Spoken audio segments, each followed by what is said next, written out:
obviously 1 year later since the Greenfield tornado. Before we get into kind of that day, can you just tell me a little bit about the role you play and the role that the National Weather Service plays when it comes to severe weather and just tracking weather throughout Iowa? Yeah, so the mission of the National Weather Service is the protection of life and property through weather warning information. So we are assessing the environment in both leading up to the event and in real time to give folks advance notice so they can make preparations and take action when storms approach their area. And when it comes to, kind of day to day, I mean, you're tracking a storm for tomorrow. Yeah. Tell me, what does that process look like? Yeah, it kind of varies. We can go through a quiet stretch of weather where we don't have a whole lot that goes on, but then we go into kind of refining our skills and honing our craft to really bring research, the latest research into operations. So we do a lot of training during those times where we don't have a lot going on.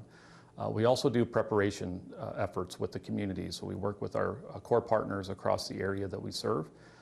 We go to meetings with them. We really work side by side with those folks such that when we do have severe weather, we're ready and we have the relationships that were built during that time. Once the severe weather hits or the event is ongoing, then we really lean on those relationships with our partners to make sure that the information that we provide lands and is heard and action is taken based on that. And obviously people, they see the people on local news, they see social media, etc.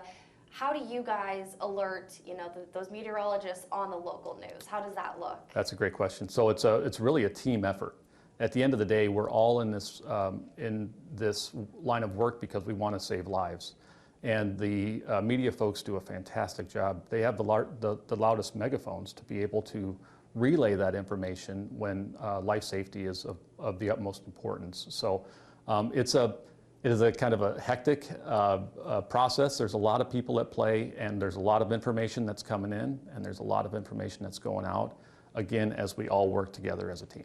Absolutely, a team effort. I know everything kind of contributes into one whole, and the mission is to keep everybody safe, which is, of course, the most important part. Exactly. So taking me back to 1 year ago, as we approached the 1 year mark of the devastating tornado that came through Iowa, tell me just kind of what your day was like that day. Yeah, I mean, folks maybe forgot or don't remember that we actually had severe storms in the morning that moved through. We had a line of storms that moved through during the morning hours that produced 2 to 4 inches of rain, some places even locally higher than that. We had flooding that was going on east of the Des Moines Metro out towards Tama and Marshalltown and Newton. And with that initial line, we had, we're in severe weather ops, but we knew this secondary line was our biggest concern, our biggest threat.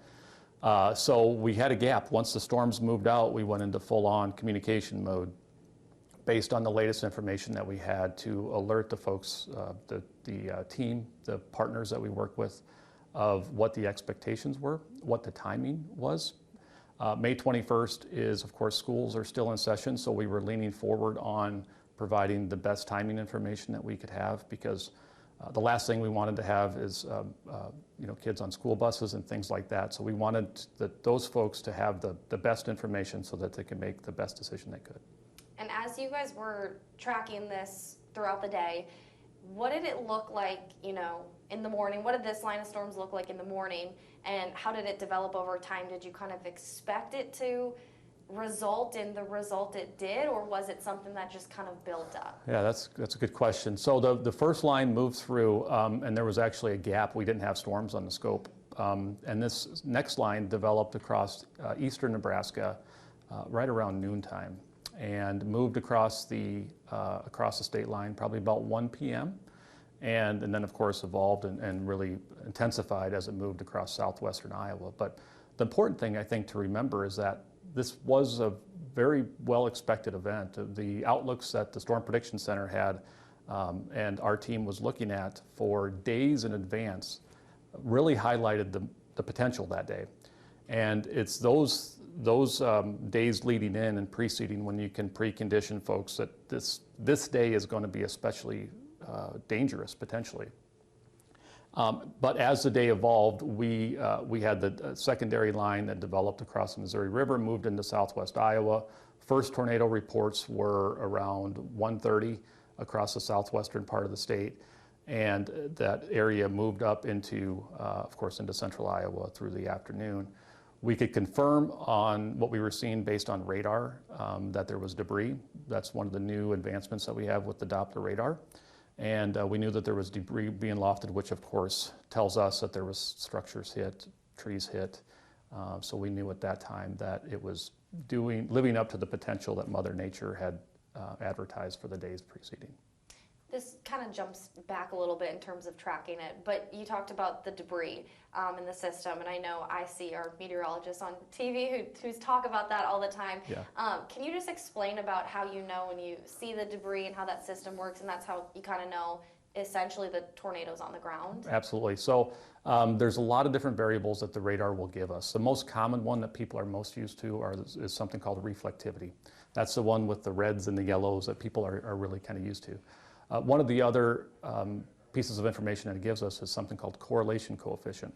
Don't need to remember that terminology, but that is really what's enabling us to look and see whether it's debris or whether it's like homogeneous or similar raindrops. And it gives us an idea that there's irregular debris that's lofted at different levels of the atmosphere. Okay, yeah, because I know I heard all about that. I always hear about that, and that's kind of how, our meteorologists tell us where to go when we're responding to these storms to go and cover them. Absolutely. And so I just wanted to kind of clarify that a little bit and talk more about that. And it's a fairly new technology. It's probably 10 years old that we had the dual polarization install on the Doppler radar that enables us to not just see rain, not just see hail, not just see rotation, which is what the Doppler radar enabled us to see back in the late 90s. But it also allows us to see these other things that give us more information to diagnose the storms. Okay, and going back to May 21st a year ago, you were obviously here working that day, and I know we talked about, looking the radar, tracking the radar, seeing how it's evolving. What was kind of just, going through your brain as you were sitting here watching it? Yeah, you hope that you're not seeing what you're seeing on radar at the end of the day, and you see everything evolved. And as you can imagine, it's a hectic environment up here where the best I could describe it is like a nerve hub of information coming in from all sorts of sources, all sorts of tools. And that information is then being repackaged or issued for downstream communities alerting. We will put information in our radar or in our warnings that will tell that it's either a radar indicated tornado or it's confirmed, which of course when we see debris on the radar we know it's doing damage and it's confirmed. And then we can also increase based on some of the information that we're receiving in real time. So when we see that on the radar, of course our focus is on downstream communities and serving those that we need to get the alerts out to so they can stay as safe as they can be. So you talk about it, being the nerve hub. What is the environment like? Kind of just set the scene for me, even if it's just, general severe weather events or also May 21st, kind of what is it like? Yeah, so you obviously have many meteorologists that are focused directly on the warning production. So they're looking at the radar information and they're analyzing the environment that's going into. So we have two teams in that day, and we can expand beyond that. Sometimes if it's just one or two storms, we'll have one warning team looking at it, and they'll be assessing everything from a scientific perspective. But there's other folks that are involved that, of course, are making staffing level decisions. We're coordinating directly with our emergency management partners, first responders. There's communications folks that are relaying information on radio networks, on chat software programs that we have. There are folks that are scanning for incoming information. One of the biggest things that has revolutionized in the last 10 or 15 years is the real-time information flow. Things like social media, storm chaser video streams, automated weather systems, personal weather stations that folks have in their houses. We can get access to as much of that data as possible so that we can make the best warning decision that we can to warn downstream communities. How important is it for people to pay attention to the alerts that you guys send out, the risk levels that you send out every day when we're tracking severe weather? Yeah, we're in the Midwest, and a lot of folks have been impacted by storms over the years, but very few have seen what we know can happen. And what I would say and emphasize is that the Greenfield tornado was moving nearly 1 mile per minute, so extremely fast. It's not an average storm. And as it moved into town, it was largely rain-wrapped and invisible. So folks that may have gone through hundreds of warnings over their years and haven't been impacted, if you don't take shelter in those moments to keep yourself and your families safe, seconds matter. And that storm in particular emphasizes that every warning needs to be taken serious and folks shouldn't hesitate to act. Where does the Greenfield tornado just rank on your, severe storms that you've tracked and watched develop throughout the years? Yeah, it's the biggest one that I've been part of. It's the most impactful tornado in the state of Iowa in 16 years preceding, the last being Parkersburg in 2008. To have an actual direct hit through a large section of a community, it's the largest tornado, the most impactful tornado that I've ever been part of. Yeah, absolutely. I've never seen anything like it either before. No. And just, I guess, walking me back to that day, as the night wrapped up and it ended, what does it look like after for you guys? Yeah, so we were actually receiving the initial reports, of course, again, with that real-time information flow. We're seeing damage pictures on social media immediately, right? We all were that night as we were watching it unfold. But we were still in warning operations. We actually had to shelter that day here at the office with a tornado that was in Johnston and eventually moved up towards Nevada. And so we were still focused on warning folks in the communities that were still dealing with these tornadoes as they were moving across the rest of central Iowa. But as we, of course, learned more and as the storms departed, we started to kind of process everything that was happening. Of course, heartbroken for the community that just saw the most significant impact. The pictures were devastating, but we go into like the post-storm analysis mode, and we're coordinating with our emergency management partners to set up damage assessments for the following day, which we go out, and that's how we rate the tornado, and from EF0 to EF5. That is all a National Weather Service duty. And then we're, of course, dealing with some of the media interests, which increases dramatically after an event like that, as you would imagine, both from a local level, regional level, and national level. So we're focused on ensuring that we have the staffing the next day to be able to provide the information to the media. In that particular day, it was quiet the next day, so we were able to use some of our mutual aid from our adjacent offices to enable us to have the staff to do that, the media work. And then 3 days later, we had the next severe weather event on May 24th in the overnight hours and early morning hours. And so we were immediately stepping up in preparation for that next event. So it's kind of complicated, right? As you go through it, you work the event, and then it turns into post-storm analysis, support for our emergency management partners, press conferences with those folks to ensure that we are getting the information out that we have when we have it. I'm glad you brought up the point, too, about how it didn't stop in Greenfield. They saw probably the worst of it, but there's still warnings throughout the metro, throughout the whole night. The storm, kept moving. There was a lot of damage. I mean, we had the radar-confirmed tornado just to the south of the office here. It actually started in Johnston, and then it tracked over Saylorville all the way up to Nevada. And we were still dealing with that even as those initial reports were coming in.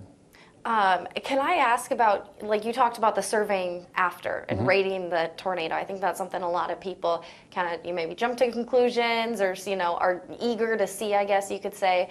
What does that process look like? Yeah, well, it depends. Every damage assessment that I've been on is a little bit unique. It's different, right? Most of them are homestead to homestead, so you're driving, and you'll stop here, and you'll walk through, and you'll assess the something we call damage indicators, and there's a set of 25 to 30 damage indicators that range from single-family homes to outbuildings and farm structures to power poles, and everything in between. It can be churches are on there. There's a lot of information that we can lean on as part of our toolkit to assess. But this one was especially unique because it was entirely on foot. And the devastation that was done to that town, it was so immense, the debris was so, of such a high scale that it was, you don't get a lot of surveys that you have to do on foot like that. But in doing that analysis on the different structures, there is different levels of degree of damage, we call it, that gives us an estimated wind speed that it would take to do that damage. And that's what research that has been done out of the severe storms labs and academia for many, many years has given us the ability to, I'm not an engineer, I don't know the specifics necessarily, but I have this toolkit that allows me to directly correlate the damage that we're seeing with some sort of estimated wind speed. And that's ultimately how the ratings get done. So for an example, if you see a home with, only the basement for foundation left, that you're able to say, this speed wind here and X, Y, Z? Exactly. So the degrees of damage goes from 1 to 10. The first part on a single family home is less than 20% of the roof has been damaged. And that takes a wind speed of, I don't know the specifics, but 75 to 85 miles per hour. And it goes all the way down to the degree of damage of 10, which is completely foundation wiped clean. And that gives you a range. And based on the structure within that you're looking at of how it's connected to the foundation, other different things that you can look to as far as to rate the quality of the structure, you can then shift based on that window of wind estimates that's within that degree of damage. And so you had to go, for instance, in Greenfield, home to home, building to building, to determine all of this. Exactly. And we use, so as I mentioned earlier, we don't see a lot of events of that scale, thankfully.